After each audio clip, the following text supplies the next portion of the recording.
Hay libros que no solo se leen, sino que se experimentan. El arte de la seducción de Robert Greene es uno de esos textos que te obligan a ver el mundo de otra manera, a entender las dinámicas humanas más allá de lo superficial y a descubrir un tema que, aunque muchos prefieren ocultar, siempre ha estado presente en la historia de la humanidad, la seducción. Y no estamos hablando solamente de atraer a alguien en el terreno romántico, sino de un poder que ha movido ejércitos, ha derrocado reyes y ha levantado imperios. Greene plantea algo muy interesante desde el inicio: la seducción no es un acto espontáneo, es un arte. Y como todo arte, tiene técnicas, patrones y personajes que lo han dominado a lo largo de los siglos. El libro nos lleva de la mano a través de ejemplos históricos, desde Cleopatra hasta Casanova, desde los poetas franceses hasta los políticos más influyentes, mostrando cómo la capacidad de seducir va mucho más allá del deseo físico, es influencia, es poder, es control. El primer punto que Greene deja claro es que existen tipos de seductores. Aquí es donde uno empieza a reconocer rasgos propios o de las personas que nos rodean. Tenemos, por ejemplo, al seductor carismático, ese que tiene un magnetismo casi natural, que con solo entrar a una habitación logra que todos lo miren. Figuras históricas como John F. Kennedy o Marilyn Monroe entran en esta categoría. Después está el seductor coqueto, que juega con la tensión, da un poco y luego retira, creando adicción. También encontramos al seductor natural, ese que parece encantador sin esfuerzo, como si la vida lo hubiera diseñado para seducir sin darse cuenta.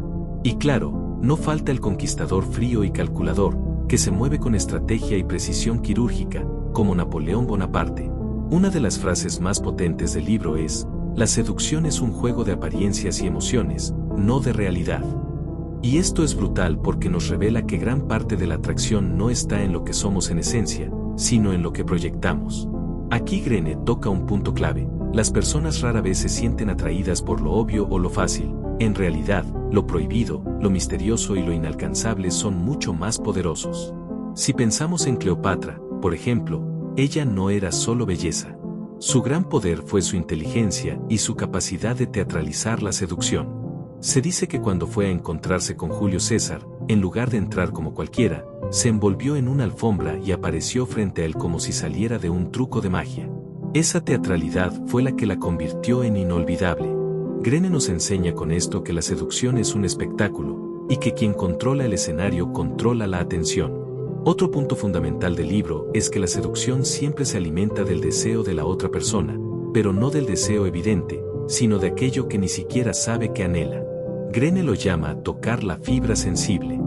Todos tenemos vacíos, sueños ocultos, fantasías reprimidas. El seductor exitoso es aquel que logra detectarlos y ofrecerse como la respuesta. Es como si se convirtiera en el espejo de lo que la otra persona quiere ver. Por ejemplo, Casanova, quizá el seductor más famoso de la historia, no conquistaba solo con promesas o halagos. Su verdadero talento estaba en escuchar, en hacer sentir a la otra persona única, comprendida, especial. Él entendía que el mayor afrodisíaco no está en el físico, sino en la atención. Una de las frases que resume esto en el libro es: el arma más poderosa del seductor no es el cuerpo, es la mente. Ahora, Greene también advierte: la seducción no siempre es algo positivo. Puede ser peligrosa, manipuladora e incluso destructiva. Existen los que seducen para controlar, para manipular emociones, para aprovecharse de debilidades. Aquí aparece la figura del seductor maquiavélico, que no siente empatía ni conexión real, sino que utiliza la seducción como un arma de poder. Y si lo pensamos bien, la historia está llena de personajes así: líderes políticos que manipularon masas enteras, promesas vacías que movieron ejércitos, discursos que sedujeron naciones enteras hacia la ruina. Greene divide el proceso de la seducción en etapas muy claras. La primera es la atracción inicial, donde el objetivo es despertar curiosidad, crear ese pequeño destello de interés. Luego viene la creación de tensión, porque la seducción vive del suspenso, de la incertidumbre. Después está la fase de profundización, donde se construye intimidad emocional, y finalmente, el clímax, que puede ser tanto un momento romántico como un cierre estratégico en el terreno social o político. Un ejemplo perfecto que Greene menciona es el de Napoleón. Él no era particularmente atractivo físicamente, pero tenía una habilidad impresionante para crear tensión y mantener la atención. Con cartas apasionadas a Josefina, mezclando dulzura y crueldad, logró tenerla completamente atrapada.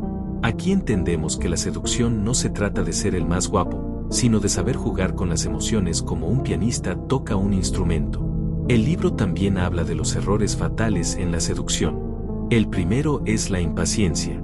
Querer resultados inmediatos arruina el proceso. La seducción, dice Greene, es como una obra de teatro. Si aceleras el final, pierdes la magia. Otro error es la excesiva transparencia. Cuando alguien muestra todo de sí mismo muy rápido, mata el misterio, y sin misterio, no hay atracción.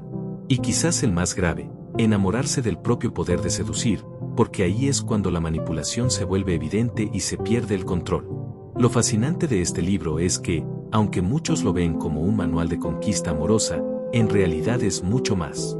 Es una guía de psicología social, de cómo funcionan las emociones humanas, de cómo el deseo puede ser un motor de decisiones. Greene incluso nos advierte, si no aprendes a seducir, corres el riesgo de ser seducido sin darte cuenta. Piénsalo, ¿cuántas veces has comprado algo que no necesitabas solo porque un anuncio te convenció? ¿Cuántas veces has seguido a un líder porque te atrapó con sus palabras? Eso también es seducción, y está en todos lados, en la publicidad, en la política, en las redes sociales, en la vida cotidiana. En conclusión, el arte de la seducción es un recordatorio de que la atracción, la influencia y el poder no son casualidades, sino juegos psicológicos que se repiten una y otra vez. Aprender estas dinámicas no significa necesariamente manipular, sino entender cómo funcionamos como seres humanos. Y quizá lo más valioso es que Greene nos muestra que cualquiera puede convertirse en un seductor, siempre y cuando entienda que no se trata solo de conquistar cuerpos, sino de conquistar mentes y emociones. Como dice una de las frases más memorables del libro, quien domina el arte de la seducción, domina corazones, voluntades, y en muchos casos, el destino de los demás.